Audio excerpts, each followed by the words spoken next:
Terima kasih Pengerusi Majlis, the Right Honourable Chief Minister, Chairman of Gabungan Parti Sarawak atau GPS, the President of PBB Datuk Petinggi Abang Johari bin Tun Abang Haji Uping dan Datuk Petinggi, also my cabinet colleagues and GPS cabinet parties, the President of SUPP, Yang Berhormat Datuk Profesor Dr. Sim, and Yang Berhormat Datuk Sri Tiong Ken Sing, President of PDP, Yang Berhormat Datuk Amar Douglas Uga, the Chairman of tonight's function in the Tinama, Yang Berhormat Datuk Amar Awang Tengah, all supporters and members of GPS from all over Sarawak who are here with us this evening.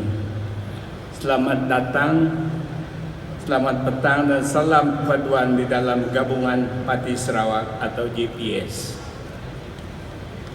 Tun Mahathir, the Prime Minister of Malaysia, during his recent address to a group of senior civil servants said, I quote, "We must know our history. If we don't, we will repeat past mistakes." This statement is good enough for me to begin with, and also to remind those who are here tonight, including our Pakatan Harapan leaders, wherever they are at this moment, the importance of what happened in the past, so that we don't repeat and make a fool of ourselves by repeating the same mistakes.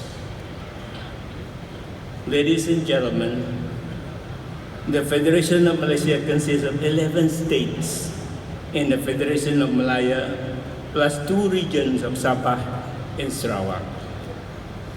The Federal Constitution of Malaysia makes it very clear that the 2 regions of Sabah and Sarawak are given annual financial allocation as stated in the following articles.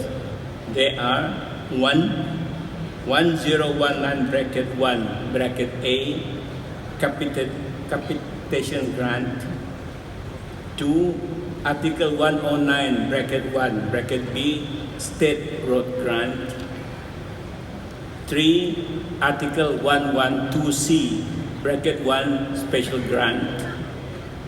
Article 112C bracket 1 bracket B, additional revenues to Sabah and Sarawak.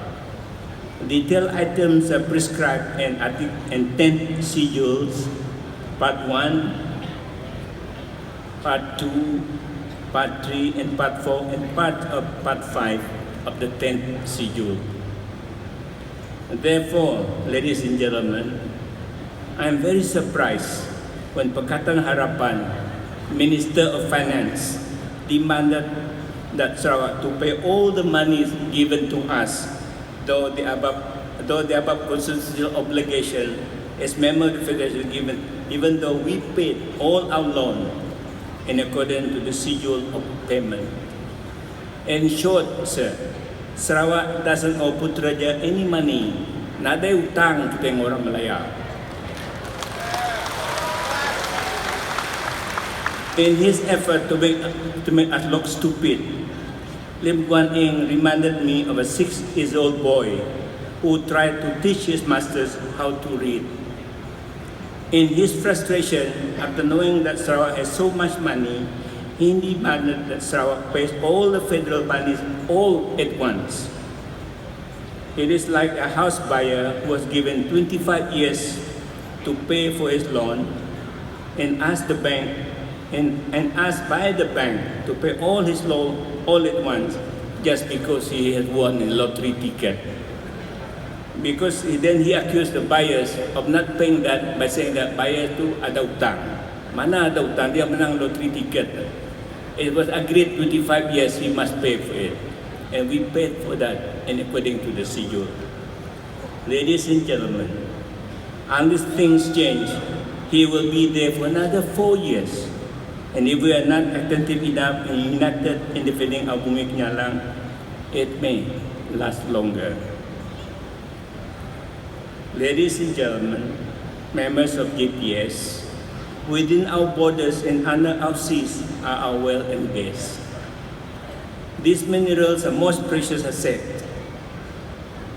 According to Petronas in 2017, Sarawak oil field produced equivalent to 800,000 barrels per day. And at the price of US 60 barrel, it will earn Sarawak no less than Malaysian ringgit 190 million per day or 70 billion per year. And how much was given to us? 2 billion a year. Where did the rest of the money go? You ask yourself. You know that, ladies and gentlemen, people in nation go to war to make such a wealth, to claim such a wealth. Did we go to war with Peninsular Malaysia? No. Sarawak are gentle people. Unfortunately, however, our gentleness was taken for granted. Our asset was stolen in front of our eyes, and consequently, we allowed ourselves to be trampled, we allowed ourselves to be abused, and we allowed ourselves to be stabbed at the back. I say no more shall we stay dormant and keep quiet. Let us stand up and fight for what is ours. 55 years of being treated like colonies by our fellow Malaysians from Malaya is enough. We are not a colony orang Malaya. The question I'm asking you is, do we have the means to defend our territory and assets? Do we have the required legislation as our arsenal to fight this? Yes, we have. We have OMO that was established in 1958 to protect our oil and gas.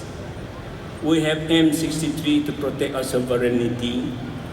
We have DUN to guard our interests. Whatever laws are passed by Parliament in Malaya, if DUN Sarawak doesn't endorse them, they will be null and void in Sarawak.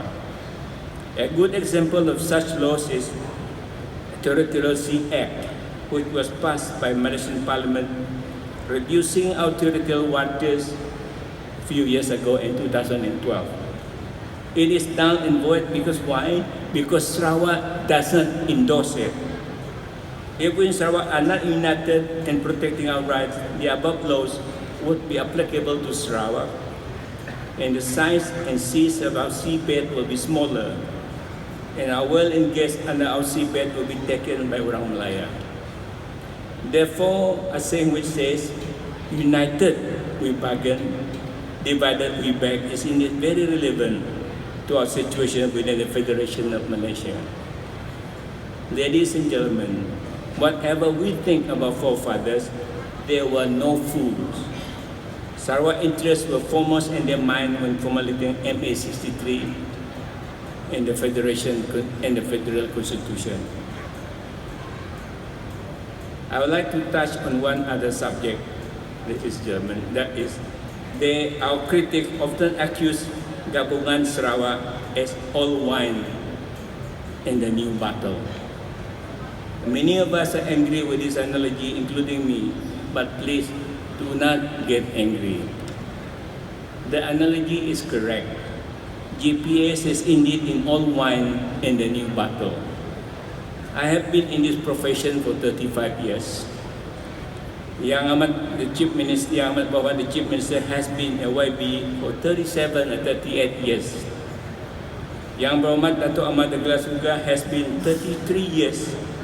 And Yang Berhormat Datuk Awang Tengah has been 32 years. Between the four of us, we have almost 143 years of administrative experience. Yes, indeed, we are all wine in a new bottle. Yes, we are. As far as the structure is concerned, GPS is a new bottle, but filled by a coalition of 4 different parties, all of whom are wine purely of Sarawak brew. How about Pakatan Harapan? Is it a collection of many parties like us? Yes, it is a collection of many parties. PKR, DAP, Bersatu, Amanah, plus loads of association new MPs of newly jumping frogs. Pakatan Harapan, in fact, is filled by new wine because of new MPs, but kept by an old cork. In short, PH is a new wine, but put in an old bottle. As the wine starts to brew and the fermentation process takes place, the new wine gas may burst the old bottle, the cork may pop, and the bottle may break. Therefore, ladies and gentlemen, old wine in the new bottle is much safer, which we are in. Because fermentation process doesn't take anymore. The wine is mature, that it is most unlikely to break, and most unlikely for the bottle to break under pressure for the wine in the bottle. Thus, ladies and gentlemen, GPS is a mature wine inside the bottle that is safer and much easier for us to trust.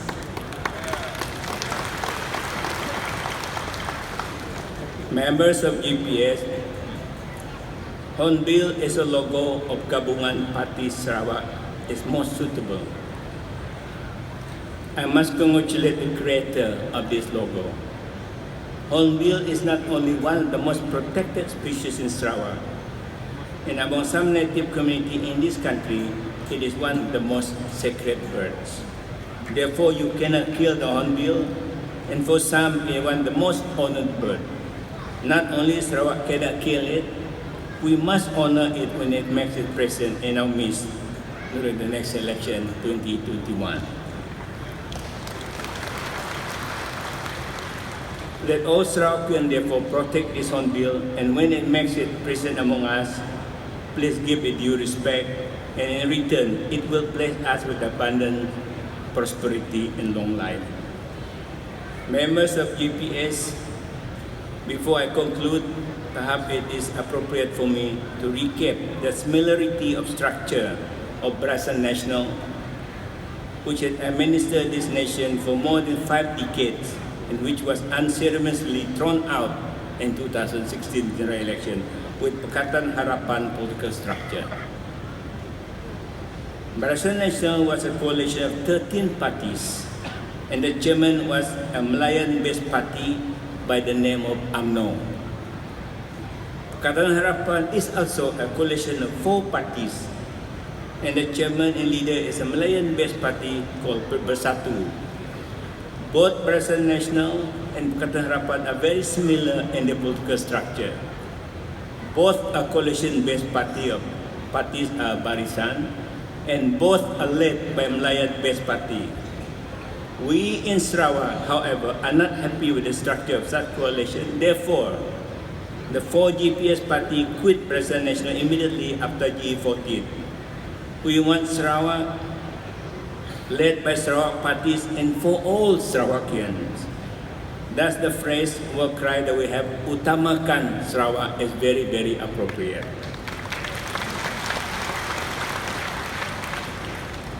Before coming here, I was reading in an article, I come across this quotation I want to share with you before I left the stage. It says,